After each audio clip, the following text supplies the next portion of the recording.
right, guys, this is your breakfast show, and it really is that time here on the breakfast show. We're really, really excited. We're wired, we're fired, we're expired. No, we're not expired. We're inspired. We're inspired this morning. And joining me in the studios, we have the one and only Mark Dalgety. Mark Dalgety. Well, I'm going to Google that. Your surname's Tees. Mark Dalgety, CEO of Dalgety Tees. Good morning to you, Mark. Great to have you with us on the show. Thank you. Also joining us on this side, we have also joining me. She's replacing Sherelle. All right, another entrepreneur, the lady with the blessed hands. She will change your decor. She'll turn your house into a place of wellness, peace, and joy, and sublime meditation, and all that good stuff. It's one and only Sabrina Durant. Good morning, Sabrina. I'm waiting for your new clothing line and your perfume. Okay. Just have to say, yeah, Sabrina Durant. You've got a name for it. All right, and we've got a wonderful lady of sound, the one and only Kathleen, joining us today in the studios. And guys, I love Tuesdays because it's all about the pursuit of success here on the Breakfast Show. And you know, we have our guests coming to share some powerful nuggets. Without further ado, I wanted to get into this man's story. I want to get into this man's journey, the one and only Mark Dalgety. Now, Mark, last week we started off your journey. You shared how you was born in the UK, but you grew up in Guyana. That's right.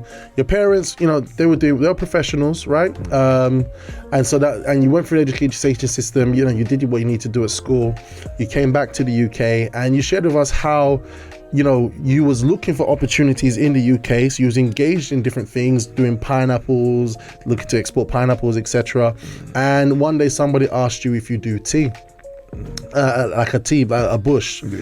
And you're like, you know, and because for you a bush was something at the corner of the house in Guyana. Yes.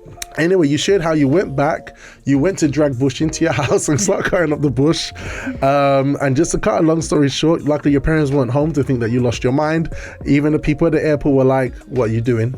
like, why are you walking around with a bush in your suitcase? They're like, look, just let him through. Just let him through. He's not hurting anybody, just let him through. But with that and getting it in front of the right people, you saw a new market, right? Now, you went from having bush pieces in plastic bags. You're going to tell us how you turn it into a tea bag. All right, we're going to go into that. But before we do, there's a part of your story that we didn't kind of cover last week, but I really want you to cover. And it's when you came into the UK and you started off in your first early job, right? Which was a dispatch rider. So right now we've got Deliveroo, we've got all these different companies, right? But you're from the father of them all, right? Back in the day. Tell us a bit about that time.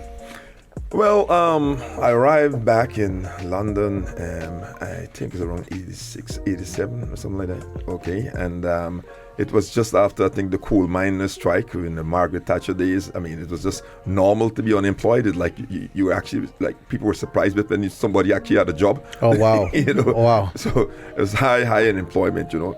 And I mean, obviously, coming from a science background, I mean, my first aim was to try and get a job in a laboratory or something in that form to get along with my science. Didn't get one. And then a colleague of mine said, hey, look, in the newspaper, they said there's this job called dispatch riding.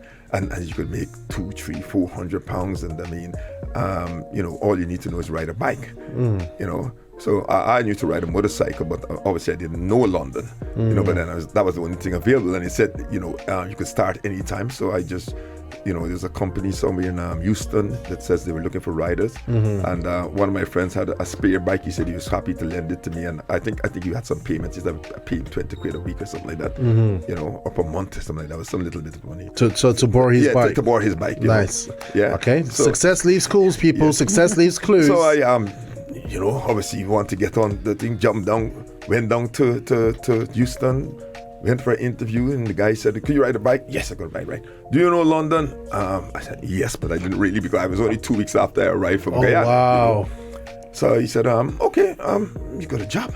I said, okay, fine. You know, just delivering mails, you know. So like, okay. You know, just so I went down there. I mean, obviously the first thing is like in the morning, you started off, you think like, I just arrived from Guyana.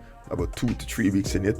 I mean, the first challenge was just finding the office in the morning, because now, you got a complex, you got to get an A to Z, and I mean, it's not no sat nav these days. You plug in your postcode, you got an A to Z street finder, the book in your back pocket. Yeah. You know what I mean? I was living in Tottenham then, and it probably took me about an hour and a half, 2 hours to get to Houston. You know what I mean? I probably end up on almost the M25 trying to get there, and then during the day, you got a parcel to deliver, a simple parcel, probably from the city to the West End.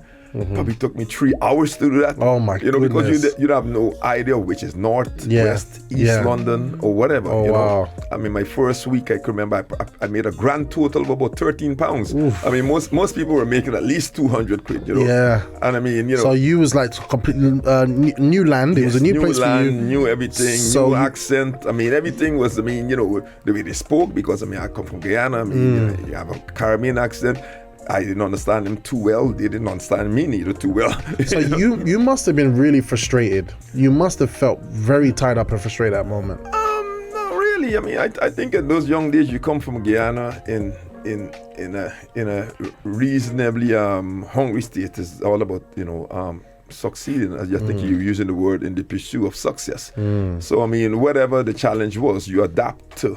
You listen more carefully, I mean, in my case, obviously I didn't know London, so what I began to do, believe it or not, I was just doing dispatch writing, but I started to note down every single job I got, right, where I had to pick it up, the name of the company, and where I had to deliver it to. Yeah. Every single one of them. And then I used to come back out on the weekends, on a Saturday and a Sunday, and learn the route to get to work, learn the route. Then even in the evenings, for instance, I mean, depending on where you finish the job, it was a challenge getting home. Oh, wow. I mean, you could end up in Croydon and you got to get back to Tottenham. It's like, my God, I mean, you just arrived from Guyana. There's no concept, of where is South, East, or North London, So so you got this blockage, right? First thing I noticed from you is your attitude. You had a positive attitude. You had blockage. Most people start grumbling and start cursing, and they'll just say, "I'll burn this." But you said, "You know what?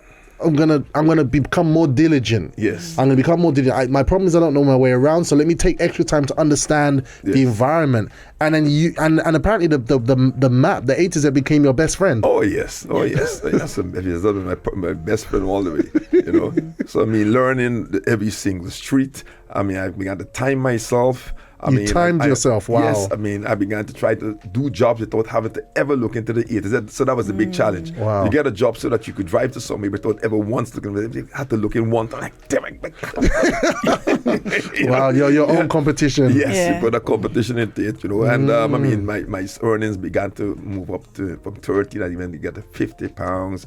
And then I think after 3 months, I began to get about 150. Then I started hitting my little 200s sometimes, Okay.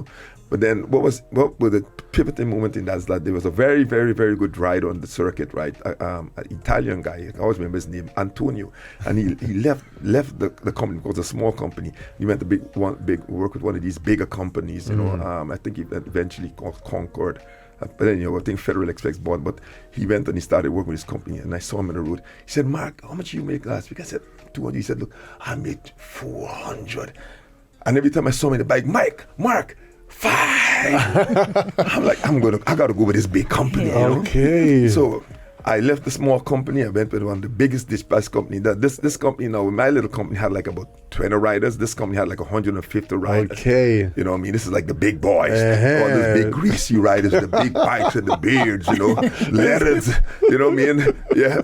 And I mean, they were the real riders. You see them coming through. You know what I mean? It's everybody move out of the way, Yeah. So, but the competition was stiff. So I started doing exactly the same thing. You know what I mean?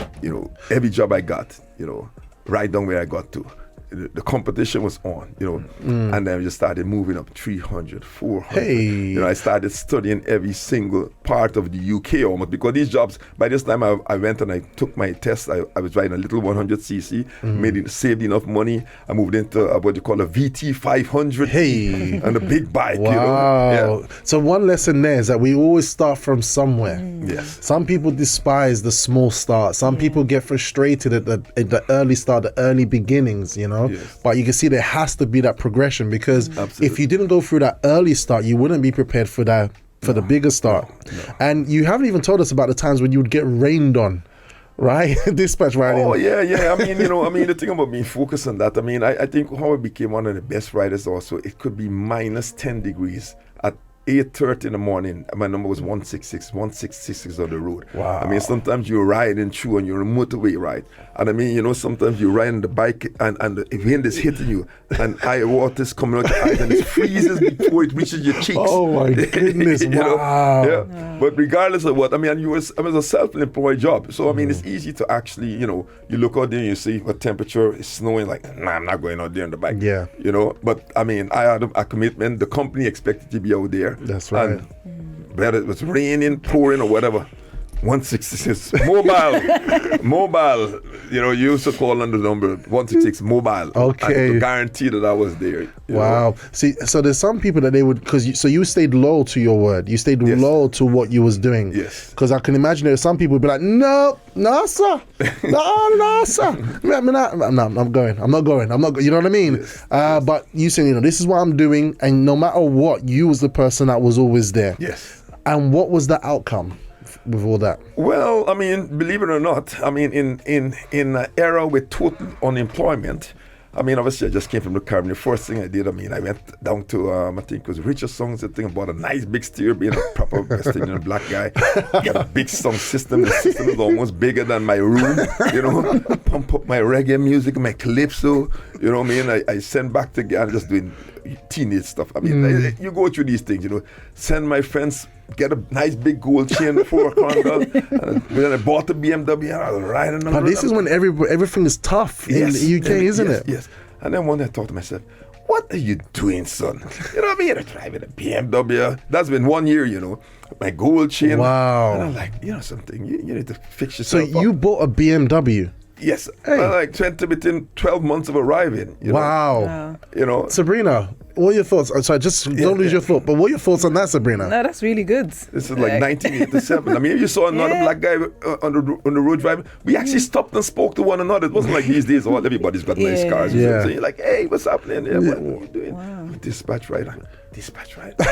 Okay. How does he manage to make all that money? Even my accountant, I can remember, I started making a lot of money. I mean, I reached to the peak. A couple of weeks, I started making £900 in 1987. Wow. Then eventually I just thought to myself, look, I got to do something. I ended up buying a house by the time I was 20. Wow. Sabrina, right? What do you think of that? Sabrina, what do you think of that, Sabrina? That's determination and focus. Yes. I mean, it was, in an era like that. But I just don't understand why some people just didn't do it. But everybody saw the job as a dangerous job, to tell the truth. I mean, people are like, what, you on the bike on a motorway with those crazy guys, with those greasy guys? Every day every month one of them is dying on the road. And like, wow. It wasn't a job that a lot of people, people are like, you ride a motorcycle?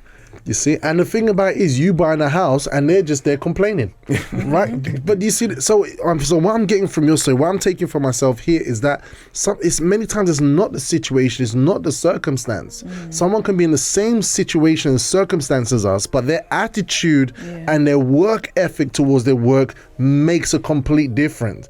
You've taken something as simple, you took something as simple as dispatch riding, you educated yourself, you became a master of it, you competed against yourself, then at the right time someone showed you something better, right?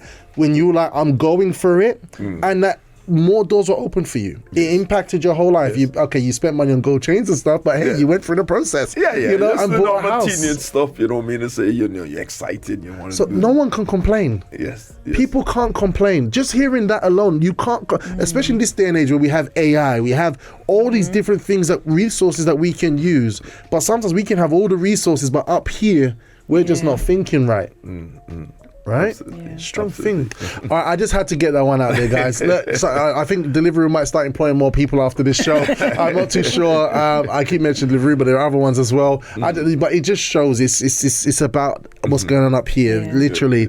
Now, going back to the future. All right, going back to the future. All right, 'cause I just wanted to get that one in there.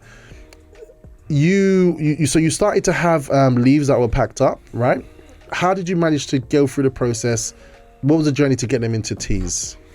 Well, at first, the first thing you think of, I mean, obviously it was in loose packets, and you thought to yourself, okay, getting the tea bags. I already mentioned about the vision of getting into tea bags, you know. So the first thing you think, let me go I got to buy a tea bag machine. So I was like, check out what the tea bag cost of a tea bag machine. In those days, 1995, the cheapest tea bag machine, like £30,000. How I'm going to get £30,000 selling this little bush stuff here, you know? So the first thing you thought, okay, I'll go to the bank, write a nice business plan. I'm going to get some money from the bank. So I went did my nice business plan, went to the first bank, you know, to my bank. I think it was Midland Bank in those days. There's no Midland Bank. Yes. And this very lovely English gentleman, he looked at me. He's like, you from the Caribbean? You trying to sell us tea? He said, this is England, man. He said, we sell you tea. You don't sell us tea. You know? Wow. But then, I mean, he was still pleasant. And he said, anyhow, I won't be able to give you a loan, but best of luck, young man. Oh, you know wow. what I mean? And I was like, okay. So you got shut down in that moment. I shut down there. Then I had another good opportunity. Well, I thought it was a good opportunity because in those days, there wasn't a lot of blankers, you know. And I met a banker with, I think it was NatWest. There's a guy from Barbados, you know. He had a Bajan accent, and he's like, so I thought, I'm going to get the money now. And he looked at me and said, oh, hey, you try to sell the people bush tea, eh? that ain't going to work, boy. Oh, wow. What? So, you know what I mean? But, you know, these things happen. I mean, he didn't see the vision. I mean, it's almost He like the didn't guy see at the the airport. vision. You see what I'm saying? You know? But how did you react to that moment? What was you like inside of yourself? How did you feel? I just said to myself, just sell more teas and make the money myself. Because if you had the money in the first years from selling the teas, you don't have to go to the bank anyhow. Yeah. So, I mean, it that drove me. That's how I end up with thousands of customers, because I was like, I'm not even going to the bank anymore. I mean, you just put on your suit, you go down there, lose half an hour. I'm sitting down there thinking, he's going to say no. I'm thinking, I just lost 4 hours. I could have been selling some more tea. That's right. So just to kind of get you up to speed, people, if you haven't seen the first part, we've got it on Robust Live TV. You can go back and click and see the first part of this, okay, to see the build up. So what we're seeing here is this. Because someone said to you, right, you're giving me these bushes in a bag, where's the tea bag? All right, your attitude kicked in and you're like, yeah, why not put it in a tea bag? We don't have that. You've gone and looked for financing, all right, to, you know, and obviously you're saying, look, I've lost time here. People just turn around to tell me, no, I could have actually gone with my little herbs in bags and made some money. You see, your mind was always focused on the prize. Your mind was always focused looking forward. You know, Sabrina, how many times can people start looking at and focusing on the disappointment, focusing on the no? Yes or no? Yeah, many times, because even for me myself, like my mindset wasn't as strong as yours. So when people will say, no, you can't do this, or it will kind of set me back, and then I'll be like, oh, okay, maybe I can't, but then it took me a while to kind of like pick myself back up and then keep on going. But I just love your mindset. Even though you were told no, you're just thinking, you know what, I need to go sell more tea bags. That's you know, it. it's just, yeah, it's just fun. I'm sitting here with a suit on. Let me just go and put some bushes out in the market, right? Yeah. So, and this is interesting. And so you had this mindset, but we still don't have the machine to make tea bags. Yeah. So, but you obviously, clearly, you're not discouraged. You're just thinking of forward. Yeah. Success leaves clues. So what was the next move? Well, the next move is like, okay, could I convince somebody who has a tea bag to tea bag my stuff for me? So someone has a tea bag machine. Yes. Okay. So then I started approaching a few tens of companies that were tea companies in the UK, you know, to say, could you teabag this to me, and I'll pay you to teabag it if you have spare capacity on your machines. So you showed him the leaves, the bushes that you packed, Yes. right? You've become an expert at delivering these bushes now. Yes. And you spoke to them. Yes. These are people who are doing, these other famous normal teas. and so forth. Yes, yes. I've probably been through over 20, 30 of them, and I mean, in some cases, some of them said yes. And then when I bought the bush, and then because obviously it's Cersei, and Cersei is bitter, they're like, I don't even want this in my factory with my nice PG tips, kind of like English tea, until one day I was out in Suffolk and another pitch again, So you kept going back to all these places? Yeah, I kept going, looking, and then ultimately met a guy out in Suffolk, and he said, not really. But then, luckily enough, at the same time, he then called his engineer, the manager guy, it's an old guy called Tiny. He said, look at this Tiny. yeah, I think we could teabag this stuff here. And then Tiny looked at it and was like, well, boss, I mean, we have that old machine that is not we're not using at the moment. You know, probably I can fix it and we can do it. Because poor Tiny, I mean, he didn't have no challenge on the factory, you know. I mean, he was just the same old tea every day, just teabagging. It's like, there comes this guy with something that is new. Is new, you know what I mean to say? So it sparks up life. His eyes, it's like, you see the eager and shine. So the guy said to him, the boss said, okay, if you want to do it, you go and fix the machine. You could take one little project, but I don't want this tea, this main part of the factory. You go about 500 yards away from the factory is a little cabin. He says, you put a tea bag there with this little tea, and you tea bag into the back there, and let's see what happens. Wow. And basically, that was the beginning, and then Tiny went off smiling. You know what I mean? You brought life, you brought vim to him again. Yes, so I just imagine Tiny like, Tiny, come here, come have a look at this. And Tiny's just like, Tiny's just like, hi, what's going on? Tiny, look, can we do anything with this? And Tiny's like, he wants to bag this up. He wants to bag this up? I haven't seen this before. Okay, I think we have like an old machine around the back. Yeah, okay. You want to do this? I can help you. So you literally brought vim and color back to Tiny's life. Yes. Look how important our dreams are. Look how important our goals are. Look what the perseverance and overcoming the no's it infects other people. Yes. Yeah. This is powerful. Yes. Oh my goodness. Yeah. Guys, we have to take a time out. We have to take a time out right now. Seriously. Look, by the power of Tiny. All right. Okay, let's take a time out. But Dion says this is so inspiring. Majuli says golden nuggets, that's salt. Majuli, such a great inspiring story. Dion says Mark encountered so much opposition, but he persevered and remained steadfast. Absolutely. Guys, we're going to take a time out and we're going to find out what happened when Mark Dalgety's passion and the newfound vim of Tiny combined together to see what took place. We'll be right back right after this.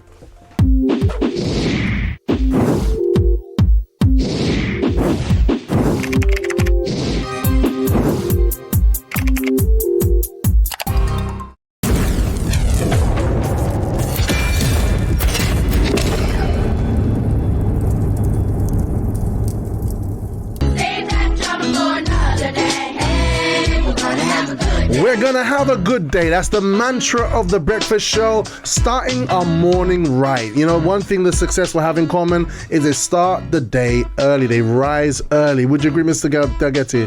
Yes, that's correct. I mean, I think it's not about only rising early. I think it's just making the best of your 24 hours. Yeah. I've had times when I used to get up very late, but then I used to also work late. Yes. And then I've recently seen because I'm into this walking in the morning. I started to become an early person. But at one time I used to wake up at 9, but then I work until 12 midnight. Yes. But just go through a pace. Yes. And not trying to do, just steady. I hear you. Really, really powerful, guys. So it's great having you all with us this morning. As we're hearing the pursuit of success journey of the one only Mark Dalgety. My bro is saying I'm loving the tunes. Great, we love the tunes as well. Good choice, Kathleen. All right, now let's get back into the story because we wanna hear this pursuit of success journey of Mark. So Mark, right now you've joined forces with Tiny. Yes. You've brought happiness to Tiny's life because he's tired of doing all these other teas. You brought a new venture for him. Yes. And you guys went to look at this apparently this old machine in the back. Yes. Yeah. So how did things go from there? Well, Tiny obviously fixed the machine and we started teabagging. Oh wow. I mean, the investment was obviously due with the cartoons. I mean, they weren't going to cartoon the stuff for me. So, I mean, what I actually did is he just did a lot of tea bags, thousands and thousands, tens of thousands. And then what I actually did, at first I started being at home counting them and then putting them into packaging and doing it myself.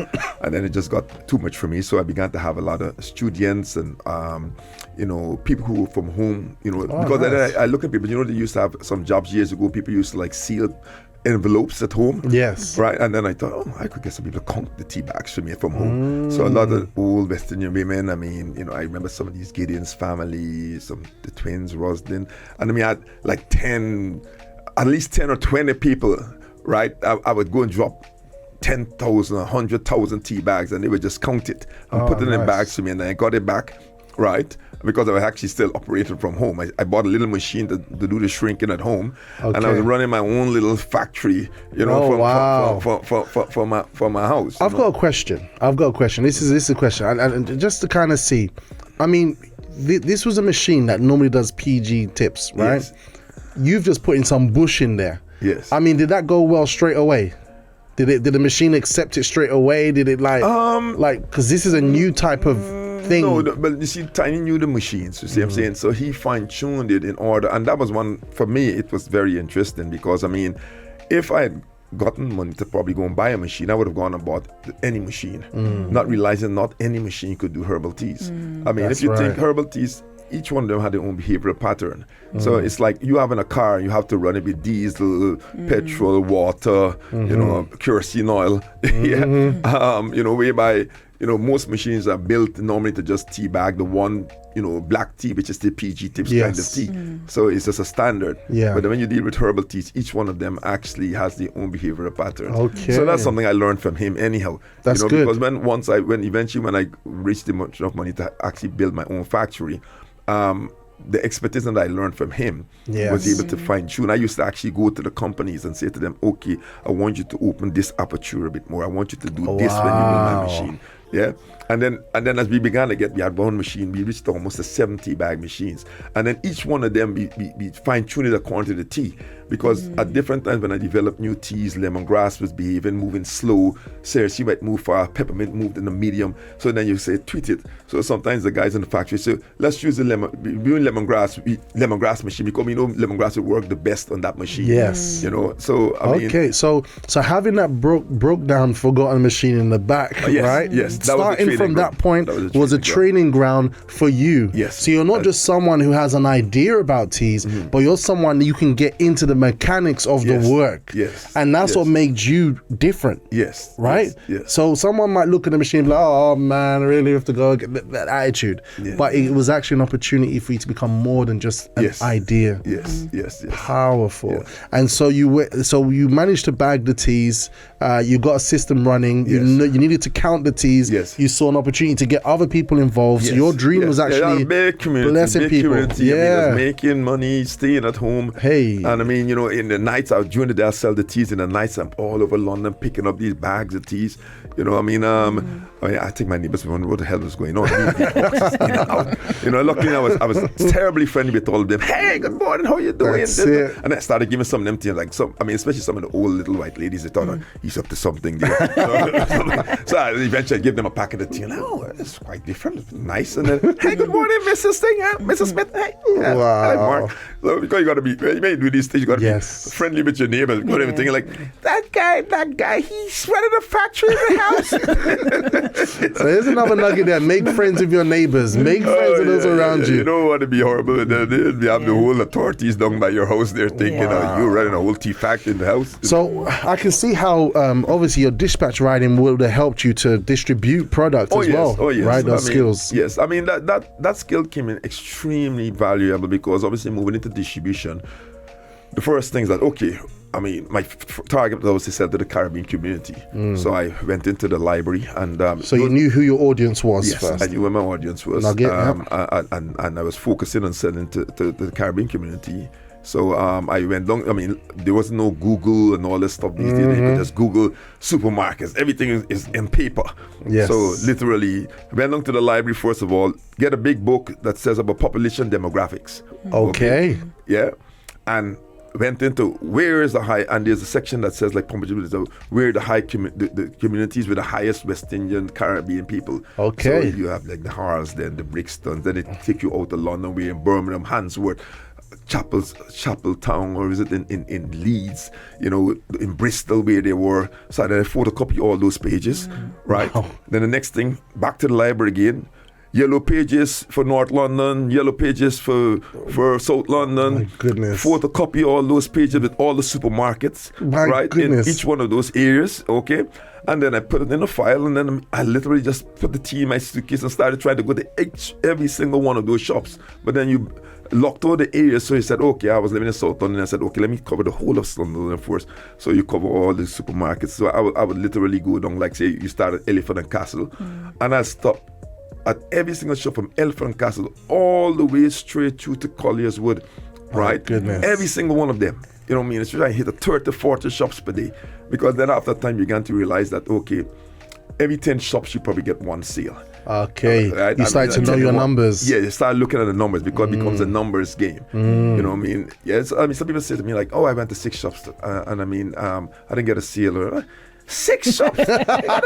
You beauty man. Why are you talking to me? 30, 40 shops a Why are day. you talking? You know what I'm saying? You know what I mean? Because the numbers, it's not until you get established. Because what tends to happen now, after you hitting these 40 shops, you might get about 4 of them to buy from you. Then what happens is that once the one in that block there begins to buy, don't forget he's got competitions with other shops in this area. So one of the tricks you'll do is that, I mean, when you're delivering to the guy that has ordered, you always pass by the guy that didn't want to order. And when you passing him, you walk slowly. You know what I mean? So you could see that you're delivering to his competition, you know. So next time when you go to him, it's like, did he buy it? Yes, he did. He's doing marvelous. Yeah, I mean, he could be doing better. Can I have some too, sir? All right. You know? So you're working with numbers, you're working with time, and you're working with intelligence as well, right? Yes. You're getting a good rapport with people. Yes. This is amazing. Nuggets. Success leaves clues. You know, so you blocked out all these areas, and then what happens is that I locked out the whole North Circle area. My goodness. So once you locked on the whole North Circle area, whilst you're on the road, you start meeting other salespeople. And then one of the things I began to realize is there was a sector in the market that's called wholesalers, which is guys that buy from people, and they have loads of products. Yeah, I mean, they would have, whether it's teas, juices, sauces, and so forth, right? And if you allocate them and they are 15%, right, so they could sell the same price you do, instead of them buying, say, 2 packs of tea, they'll buy half a pallet. They'll probably spend 500, 1,000 pounds in those days, right, from you, and then they would allocate the 15% and go and sell back to the same shops. Yes. So then I began to engage with guys like that. So then once I built South London, right, I then find a wholesaler who is covering South London. So then I don't have to go to the 50 shops every day. I just sell him and he will look after at least some of them for me. Brilliant. So then when someone calls me, then I say, oh, you could get it from these imports, so whatever was the name of the supplier at that point. So guys, do you see what's happening here? I don't know if you're seeing what's happening. So first you did the legwork to get it into these different shops. Yes. 1 in 10 conversion rate, right? Yes. Once you've got it in there, you've got suppliers and you're getting their competitions at the same time. Yes. Then what happens is you go to the warehouse who serve those shops. So the work's getting easier. There's a strategy to it, you know. But you did all the legwork first. You was marking the area first. Amazing. Yeah, because I mean, you know, no wholesaler or distributor wants to buy a product. They have to do the work. That's right. If they realize that there's already a demand for it, right, then they're fast to take it on because that reduces their risk factor. That's right. So you've created a groundwork for them that they just have to continue. Amazing. You know. So I mean, I just worked that model South London, did it in North London, East and West. Then that was a whole North Circular, basically. Then I had at least 2 or 3 wholesalers covering different parts of thing. Then I thought, okay, I need to get out of London. So then, I mean, you know, it was obviously looking at the Birmingham areas, and I mean, it's not always a fear anyhow. It's a fear of, I mean, you know, I can remember the first time I went to Birmingham. You know, I can remember it's like, you know, it's a mind situation. It's like, I drive all 100 miles and nobody buys a packet of tea. You know, so you're kind of having a premonition of failure before it even exists. Yes, and then eventually, and then I mean, I can remember that particular time. I was like, you know, something. I'm not even going to work with. I think I work with £5 in my pocket. I'm just going to go with enough petrol to get to Birmingham. So by hook or by crook, I've got to sell something. You know, so but just I want to pour half a tank. I can remember when I got in the first thing in Birmingham, and I mean, the first job. I mean, I left like about 5 in the morning, and I stopped by the first. I think it was one of these Indian shops, you know. And convinced them, the guy bought like about 10 pounds of tea. I was so happy because the guy, I got petrol to get back to London. You know? Wow. Yeah. Wow. And I mean, you know, and then I started doing the same thing. But then I got a big hit back in the first job in Birmingham. I remember there was one shop I was really totally, I mean, targeted. It said Caribbean supermarket, you know. And I drove up and there was a black guy in there. I was like, It's easy. Easy Here, peasy. brother. I'm here, brother. So I went in there, gave my pitch, and the guy looked at me and said, "Oh, you're from London. You guys always come up here selling stuff it doesn't sell. What you selling? Tea? Where's it from?" And he bought out this German packet, Pampado. He said, "Look, you see this tea here?" And he's smiling. He said, "Look, this sells so well. I don't think yours is going to do very well." He said, "Anyhow, you know what? If I have to taste it before if I was to even think about buying your tea, I have to taste it." So he went inside, he got a kettle, he blew the Pompadour tea. There was peppermint that day. By that time I developed some more lines. He poured out some of mine, and when he picked up the Pompadour, he smiled and he said, "Oh, look at this, is so good." And he picked up my tea and he made up his face and he said, "Oh, terrible, terrible." Wow. I was like, "Oh my God." He said, then a customer came in, right? He said, "Try these 2 teas for me." When he gave it to the woman, right? This was a West Indian woman from Jamaica. He smiled when he gave her the Pompadour, the German brand. And when he gave her that Dalgety tea, he's like, "Try this one here." Right? Oh my goodness. I was demolished. I'm telling you, man. I went out and I sat down inside of my camp like, "I'm doing the wrong thing, man. Nobody likes this tea." Man. It took me 4 to 5 minutes, and it was like I limped up and I started and I went back to another shop. And it was funny, I went in the Indian shop. And then the guy just asked me, how my accent, He said, "Are you from the Caribbean? Oh, you sell this tea?" He said, "I got Caribbean customers. I'll have 2 dozen. I mean, he just bought it on the basis that he felt that the fact that I've packaged this stuff here, why would a Caribbean guy come to sell me something if the Caribbean people don't want this stuff? That's right. And he automatically took the risk. Can you See, imagine? so people are different. We're dealing with different mindsets here, Yes. isn't it? Yes. Sometimes we can take that one rejection as like, "Oh, that's everybody." Yes. But that's not everybody. Yes. Yeah. You have different types of people, Yes. different mindset, and your answer was, your recovery was like right after that rejection. Yes. It's amazing. Yes. It's amazing. So, okay, so I mean, these are the kind of things that you did, and you kind of took Birmingham, then you took all these different. So you had a system. Yes, and I mean, then you obviously built along the whole, same concept again. Then eventually I found out, as you selling, you begin to find out, where do you guys go and get your wholesale from? Is there any wholesalers up here? Then you heard this Birmingham wholesale market, So then, I mean, eventually after a few trips, I mean, I think after about a month or 2 months of going up there, right, I think it was in the 3rd month, I went to the Birmingham wholesale market, right? I mean, almost with the same briefcase again, similar to, early days, like when I went into the Spitalfield market, just walking around, you know what I mean? And so I went to one of these guys, and I opened my suitcase, and he's like, "Oh, I'm not too sure." But at the same time, because I'd already built the market, right? There were a few of the wholesalers that told me to go there, were there. So I was like, "Hey, what's up, Mr. Singh? All right. Hey, Mr. Ali." Like, you know him? I said, "Yeah, he's my customer." And they're like, you know this tea?" And they're like, yeah, he comes around and so forth. I said, "So if I have this tea here, would you buy?" "Yeah, man, if he's not here, he comes from London." And that's how I got in there, Yeah. My gosh, how often do we despise the small beginnings? Your journey, what it's showing us is to love those small beginnings. It might not be easy, Yes. but I just see you with a very strong work ethic. I don't even know if you were sleeping during them times, by the way you go. I don't even know if you had a night's sleep. I mean, like, didn't you have? You probably don't have a holiday for years or Well, months. I mean, the thing about it is that I always say, I mean, you have to make work kind of like play. Yeah. So I always used to have a number, like in my sheet, I used to have a number of how many new customers I get. And every day I got 5 today. Wow. Oh, I'm on 100. Oh, I'm on 200. Oh, I'm on 300. I got to get to 400. Yeah. So there was always that drive to get more and more it's customers. true. Like that was my measurement. Yeah. Yeah. It wasn't necessarily even just I wasn't just looking at the money count. I was just looking at the amount of customers I was getting as the count. Yes. You see what I'm saying? So it doesn't matter if the guy bought 10 pounds or 100 pounds. What was more important to me, I just got a new man to buy the tea. Yes. You see what I'm saying?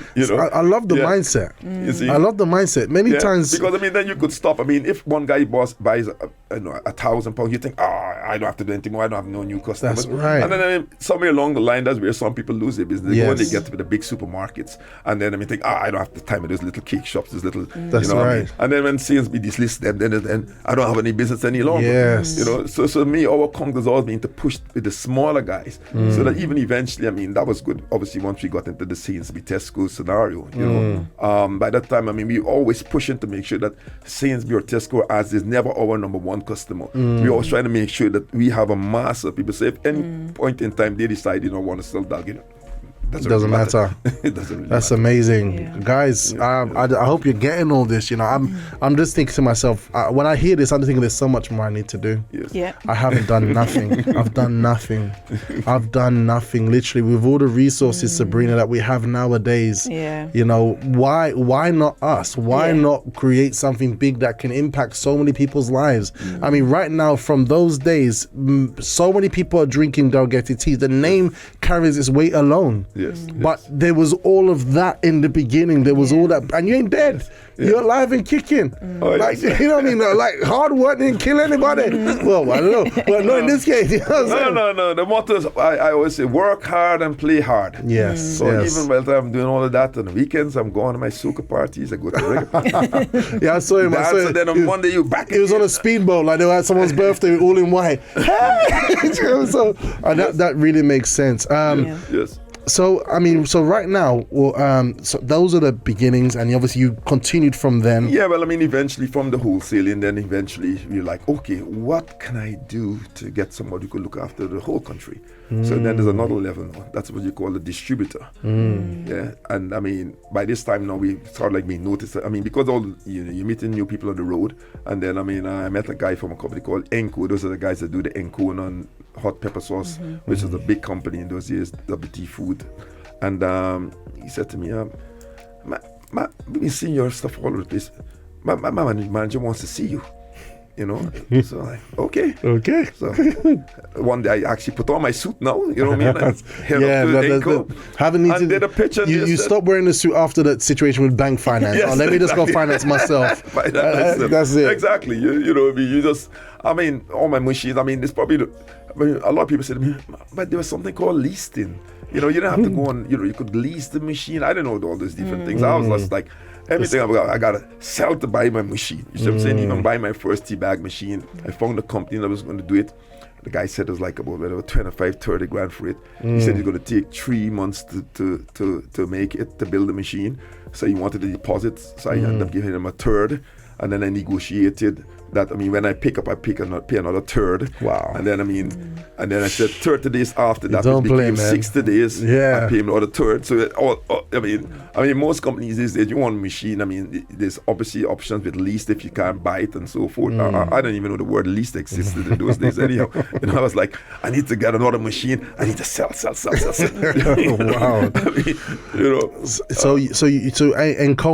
Encona. Yes, they were the first distributors. And obviously the aim now is to try and get into the big supermarkets. And they presented it, and the supermarket said, nope, we don't want your tea. Oh, wow. So I'm like, oh, that's not very good. So I basically I started approaching the management, the local manager in each one of these. Like, I think the first one was Tesco's or one of those, okay? I started approaching them, I said, hey, do you think you'd like this tea? And someone said, yeah, I've seen it selling in West Green Road. I see a lot of shops having it. So would you speak to the guy in the head office and tell me something that you would like to have?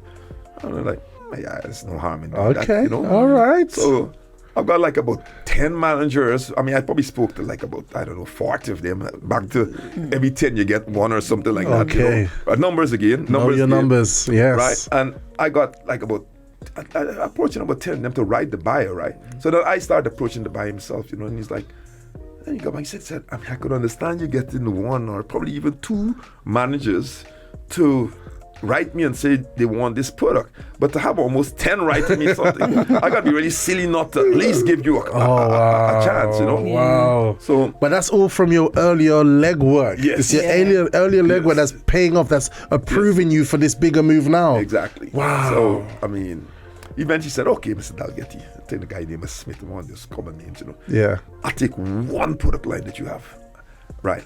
And I'm going to give you 3 months to the shelf. If it doesn't sell, I don't want to hear, I don't want to see your name again, right? You molest me enough, okay, right? So I was happy. I said, okay, nice one. Yep. I go and I said to Enco, oh, this guy said they're going to take it. You got them to take it? yeah, they said they're going to take it. So the guy takes the lemon and ginger and put it on the shelf, right? And then, after 2 months, 2.5 months, I must see my phone ring. Mr. Smith calling. I said, oh God, he's going to throw me out of the soup. He said, hey, Dalgety, what else are you selling? Wow, my goodness. Yeah, because the sales have gone far much better than he expected, Yes. And, amazing. So then it was like, okay, we got peppermint, we got a cereal seed. That's it, and those are we open. got two more lines listed on the shelf. So then once they took it, then we went wrong by sales, like, did you know that Tesco's is selling the tea? We gotta have it too. Oh my goodness. It's their Tesco, and that's when you go around my Asda. Hello. Did you know Tesco? You know that? Like, what? We have to have it too. Wow, amazing. So, no, I was actually relieved when I started seeing it in the big superstores. Actually, Yes. it was a relief to see it. It was like, it was actually good to see. So that was really amazing. So that's the legwork that was happening behind it. I'm a consumer. I was going to the shop and I'm seeing Dalgety teas in. I'm like, okay, like, you know what I mean? It's amazing. So now we've got the big stores, we've got the big boys, same tactics. Yes. You've done the legwork. What's the next move? export. My friend, you know what, guys, we there's so much to this story. I think we're gonna have to wrap it up, But okay, so export. So that means now we're going international. International. Yes. How did that go? I mean, what was it? Was it easier this time? No, it's never easy. There's always a challenge. So now you've gone from the continent of the UK. Yes. So the first place I aimed was the USA. In the early days. I did but you know what, we have to stop. I want to continue, but I'm gonna. I don't know. I mean, obviously not next week, but do you think we can get you back another time, Yes, and we could just have like a nice, relaxed Part kind of three another thing? time. Yeah, we could do a Yes, part 3 because I really want to. Yes. But there's only so but much we that can gets us digest. At least what happened in the UK. Yes. It covers. Yes. Building the thing, how to get into the supermarkets. Yes. The concept of numbers. Yeah. A lot of times people say, "Oh, I'm not gonna sell." I'm like, "Okay, have you tried to sell the product?" "Oh, well, I went to this guy." This guy, one guy, you're not gonna get a sale. What are you talking about? One guy. You need to get powerful. One man. How can he change your life? Exactly. There's 7 billion people on the planet. Exactly. I'll be back. Yeah. So if it's anything that they should be doing, it's numbers. You gotta go pitch in your business. Yeah, 10, you probably get 1. Some people, by the time they get 5, nobody wants my stuff. You haven't started speaking to people yet. You see what I'm saying? It's true. You know what I mean? So you got to think of meeting hundreds of people. Yes. You see what I'm saying? Yes. And I mean, that's how you know. Wow. Not just 1 or 2, 3 people. No. Wow, Mark. I don't know. Like Dion from Croydon is saying, this is too powerful. By the way, happy birthday, Kahinde. Nice to share that with you. Look, Mark, we have to stop there because sometimes when you eat too much, it's not good. But we need to wash it down with some herbal tea. Absolutely. In the end, look, guys, if you are you're watching the program now and you're probably unfamiliar with herbal teas, look out for Dalgety teas. Definitely, because now you're seeing the legwork that goes behind the brand. Many times we see things off the shelf and we just pick it up, but now we're seeing like blood had to be like Abraham, right? He had to mark Canaan. It says he went to this side, he went to the north, to the south, do you know what I mean? And it became the inhabitants of Israel today. Mark literally marked all of the UK, the M21 or M25, which, you know what I mean? And literally today we see Dalgety teas all over the place. I mean, right now, Sabrina, what are you thinking about that? I mean, I can see you look like... even for me, myself, I'm getting inspiration for my own business as well. So, yeah. I think we don't utilize the phone enough, do we? I know, we don't. Right? You were doing legwork, right? But like now we've got mobile phones and all these things. I mean, when I started, I don't think there was any mobile phone. I think there was the big fat one. right? Yeah. But you would literally travel to the places. I mean, how? This is my last question, but because we'll do more later. But how easy? How blessed are we now to be in this day and age, Mark? Oh, there's so many things. I mean, guys could sit down at home. You have your internet. I mean, websites. There was no websites in those days. I mean, I don't know if the word existed at that time. But it was just you just had to go out there and do the real what you call legwork. Yeah, graft. Yeah. And I mean, now, as much as, obviously the new generation, they're interconnecting, but you still have to try and connect with people socially. Yeah. They use the word social media. It doesn't mean to say you must socially socially distanced. You know what I mean? True that. True that. Yeah, True. I mean, the interaction normally makes the difference It's true. sometimes. So you have to use a combination of both. You know what I mean? I mean, I think both works, but Yeah. I mean, some people, you know, take social media to mean social distance. Physically, isn't it? Physically. Yeah. Right. So you have to do a combination of both, because sometimes that human connection sometimes work when the social distance connection doesn't work. And then even the people who are, for instance, know the whole formula. Yeah, I mean, they have to now also use the social media now, which is even in my case now, Yeah. is moving in more digital format. That's and I said, right. I mean, I'm bringing people around me who are more in the digital format, because Yeah. I built my business, as I say, in an analog mode. You see what I'm saying? So now I'm reformulating my mind to true. move now into digital mode. That's true. Yeah. But you know, if it wasn't for that analog mode, you know, we wouldn't have what we have today. Yes. Yeah. Do you know what I absolutely. mean? You did the legwork with the time that you was in. Exactly. And now we could just take it even further. Yes, You know? and there's people who are also just doing digital, then they want to know what's not happening because they're not practicing analog. That's you have right. to, you have to do both of It's them. true. You might be strong in digital, Yeah. but I mean, you know, not because analog seems the old version that means to say, you should do Yeah. away with it. No. You know, No, yes. physical human interaction is important, you know, Also. and I think, guys, that's it. I mean, we're gonna be going into the pursuit of success. If we want to achieve our definition of success, one of the things I got from you is, as well as hard work, the importance of human interaction. You know, people will do business with you if they like you, Yes, right? And absolutely. you made sure that people knew you and liked you. Before we interact with the name Dalgety Teas, but there was a lot of rapport built from the beginning, Yes. you know, to allow it to be there. Yes. You know, so look, Yes. Mark, I just say more power to you, champion. Thank you. More Thank power you for to having you. me on your show. Yeah, It's always a pleasure.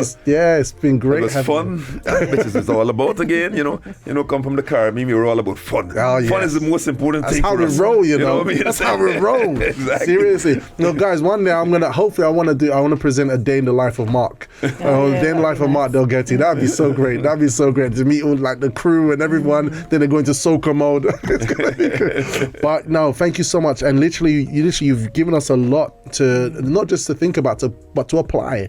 You know, it's not enough just to have the knowledge, but to apply, and that energy, the essence of that vim to apply what we know. You know, and we really thank you for that. Thank you very much for Yeah, having me it's here. been Always great. good. Always good. All right, and Sabrina, I want to thank you as well for jumping in today. thank you. Yeah, I'm gonna pull you in again. I'm not letting you go now. I'm not letting you go. I've learned. I've got vim from Mark, so Okay. I'm not letting you go. Look, guys, and we're gonna definitely have this program on the Robust Life TV channel. All right, we're gonna be uploading it for you to rewatch. We might have to break it up into bits. We'll see how it goes, but watch it if you are watching right now on YouTube. Check part 1 if you haven't seen it. But this is what the Breakfast Show is all about. Every morning from Monday to Friday, 7 a.m. to 9 a.m. That's the Breakfast Show time. And on the Breakfast Show channel, which is libertyradio.co.uk, we're here live, passing to you all this lovely goodness for you to start your day right. Guys, I thank you all for joining us. Want to thank you, Pranjal. Want to thank you, assistant. He says, we need part 3. Pranjal saying, we need part 3. All right, Dion saying, I agree, Pranjal. We need part 3. Also, guys, God bless you all. You are absolutely amazing. I wish you all a powerful and robust, what is it today? Tuesday. All right, and we'll be back tomorrow, same Breakfast Show time and channel, 7 a.m. Until then, God bless you and ciao for now. Yeah.